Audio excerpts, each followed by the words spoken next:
আজকে হবে ঘরোয়া পদ্ধতিতে চিকেন কারি। এই চিকেনটাকে আমি নুন আর হলুদ দিয়ে ম্যারিনেট করে নেব।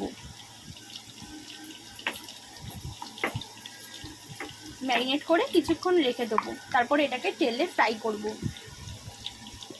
নুন আর হলুদ দিয়ে আলুটাকে মাখিয়ে নিচ্ছি। আলুগুলোকে ফ্রাই করে নেব। কড়াইতে তেল গরম করে দিয়ে দেবো তেজপাতা, শুকনো লঙ্কা, দারচিনি আর দুটো এলাচ। আর এখানে আমরা রান্না করছি 500 গ্রাম চিকেন। পেঁয়াজটা লাল হয়ে আসলে তারপরে চিকেনটাকে আমরা অ্যাড করব। হালকা গোল্ডেন ফ্রাই হয়ে এসছে পেঁয়াজটাকে, এবার আমরা চিকেনটাকে দিয়ে দেবো।